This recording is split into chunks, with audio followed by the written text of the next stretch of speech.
Hello friends, স্বপ্নার রান্নাবান্নার নতুন একটি রেসিপিতে সবাইকে স্বাগতম। আজকে আমি মজাদার রামেন তৈরি করে দেখাবো। চলুন দেখে নেওয়া যাক আজকের এই মজাদার রামেন তৈরি করার রেসিপি। রামেন তৈরি করার জন্য এখানে আমি 2 টুকরো মুরগির বুকের মাংস ভালো করে ধুয়ে জলটা ঝরিয়ে নিয়েছি।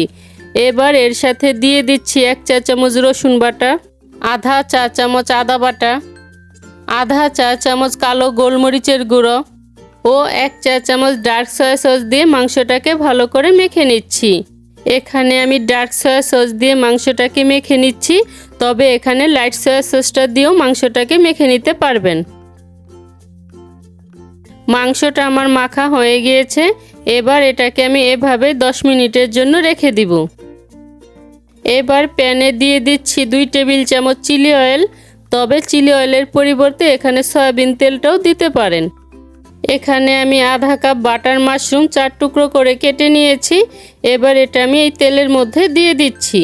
সাথে দিয়ে দিচ্ছি সামান্য পরিমাণ গোলমরিচের গুঁড়ো ও আধা চা চামচ ডার্ক সয়া সস। এখন এই মাশরুমটাকে আমি ভালো করে ভেজে নিচ্ছি।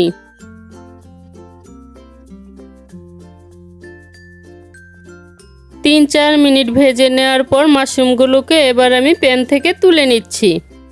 এবার এই একই প্যানে দিয়ে দিচ্ছি আধা কাপ গাজর। এই গাজরগুলোকে আমি লম্বা করে কেটে নিয়েছি। এবার এর মধ্যে দিয়ে দিচ্ছি সামান্য পরিমাণ গোলমরিচের গুঁড়ো, আধা চা চামচ ডার্ক সয়া সস ও সামান্য পরিমাণ লবণ দিয়ে গাজরগুলোকে আমি হালকা করে ভেজে নিচ্ছি। যেহেতু এখানে আমি ডার্ক সয়া সসটা দিয়েছি, তাই লবণটা নিজেদের স্বাদ মতো দিতে হবে। প্রায় 2 মিনিটের মতো রান্না করে নেওয়ার পর এবার গাজরগুলোকে আমি তুলে নিব। আর এটাকে এমনভাবে রান্না করতে হবে যাতে এর ক্রাঞ্চি ভাবটা বজায় থাকে। এবার এই একই প্যানে দিয়ে দিচ্ছি লম্বা করে কেটে নেওয়া 1 কাপ রেড ক্যাবেজ, 1 চা চামচ ডার্ক সয়া সস, সামান্য পরিমাণ গোলমরিচের গুঁড়ো ও সামান্য পরিমাণ লবণ দিয়ে ক্যাবেজটাকে আমি ভেজে নিচ্ছি। আগের মতো এখানেও আমি লবণটা স্বাদ মতো দিয়ে দিচ্ছি।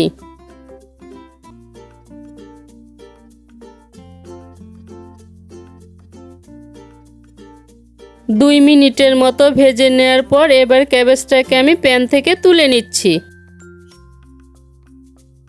এবার প্যানে 2 টেবিল চামচ চিলি অয়েল দিয়ে অয়েলটাকে প্যানের চারদিকে ভালো করে ছড়িয়ে নিচ্ছি।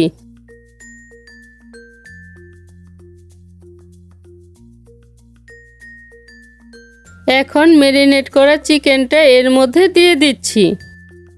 এবার চুলার আঁচটা মিডিয়ামে রেখে চিকেনগুলোকে আমি 5 থেকে 6 মিনিটের জন্য ভেজে নিব। একটা পাশ ভেজে নেওয়ার পর এবার চিকেনটাকে আমি উল্টে দিচ্ছি।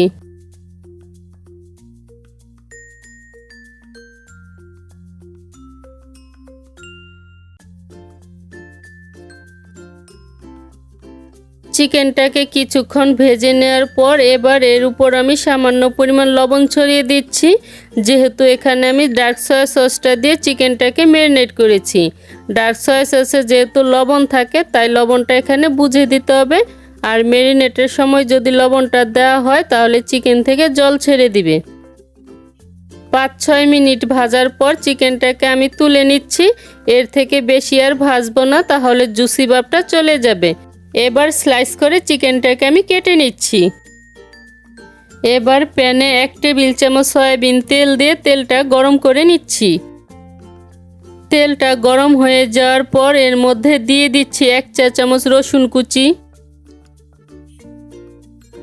1 চা চামচ আদা কুচি ও 1 টেবিল চামচ পেঁয়াজ কুচি দিয়ে সমস্ত উপকরণ হালকা করে ভেজে নিচ্ছি।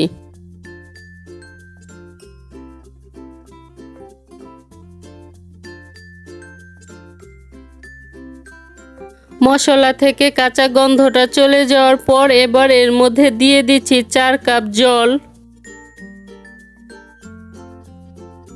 1 টেবিল চামচ ডার্ক সয়া সস,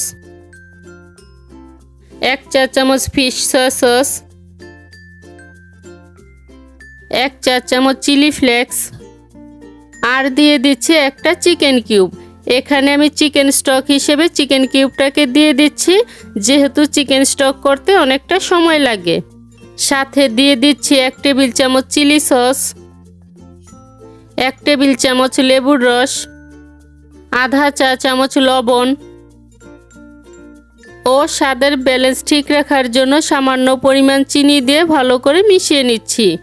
এখানে আমি 1 চা চামচ চিলি ফ্লেক্স দিয়েছি, তবে নিজেদের ঝাল মতো এখানে কম বেশি দিতে পারেন। এখন এটা ফুটে ওঠার জন্য অপেক্ষা করব। 5-6 মিনিট জাল করে নেওয়ার পর স্টকটা আমার ফুটে উঠেছে। এবার এর মধ্যে আমি 3 প্যাকেট মিস্টার নুডলসের কোরিয়ান প্যাকেট ছেড়ে দিচ্ছি। এখানে আমি মিস্টার নুডলসটা দিয়ে তৈরি করছি, তবে আপনারা এখানে ম্যাগিটা দিয়েও তৈরি করতে পারেন। এখানে আমি নুডলসের প্যাকেটের ভিতর যে মশলাটা থাকে সেই মশলাটা দিব না, দিলে স্টকের স্বাদটা নষ্ট হয়ে যাবে। এবার এই নুডলসটাকে আমি 2 মিনিটের মতো রান্না করে নিচ্ছি।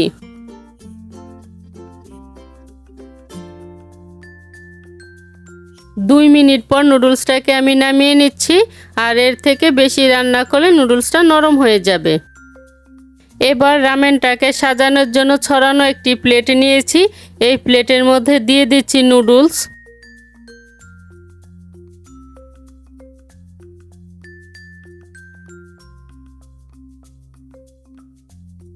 তারপর দিয়ে দিচ্ছি নুডলসের স্টকটা এমনভাবে দিতে হবে যাতে নুডলসটা উপর থেকে দেখা যায়।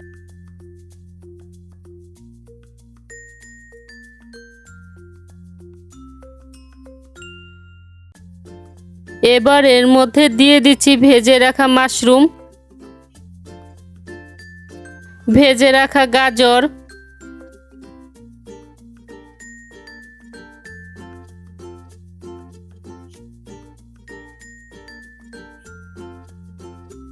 ভেজে রাখা রেড ক্যাবেজ,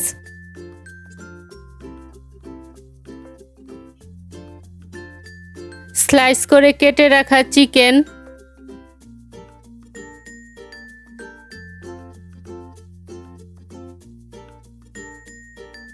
সামান্য পরিমাণ ধনেপাতা, আর দিয়ে দিচ্ছি সিদ্ধ করে রাখা একটি ডিম। সবশেষে চিকেনের উপর কিছু রোস্টেড তিল ছড়িয়ে পরিবেশন করে নিলেই তৈরি হয়ে যাবে মজাদার এই রামেন। আজকের এই রামেনের রেসিপিটি যদি ভালো লেগে থাকে তাহলে বাড়িতে একবার হলেও ট্রাই করবেন, আর কেমন হয়েছে তা আমাকে কমেন্ট করে জানাবেন। ভালো লাগলে লাইক, শেয়ার এবং সাবস্ক্রাইব করতে ভুলবেন না। আজকের মতো এখানেই বিদায় নিচ্ছি। দেখা হচ্ছে পরবর্তী নতুন কোনো রেসিপিতে।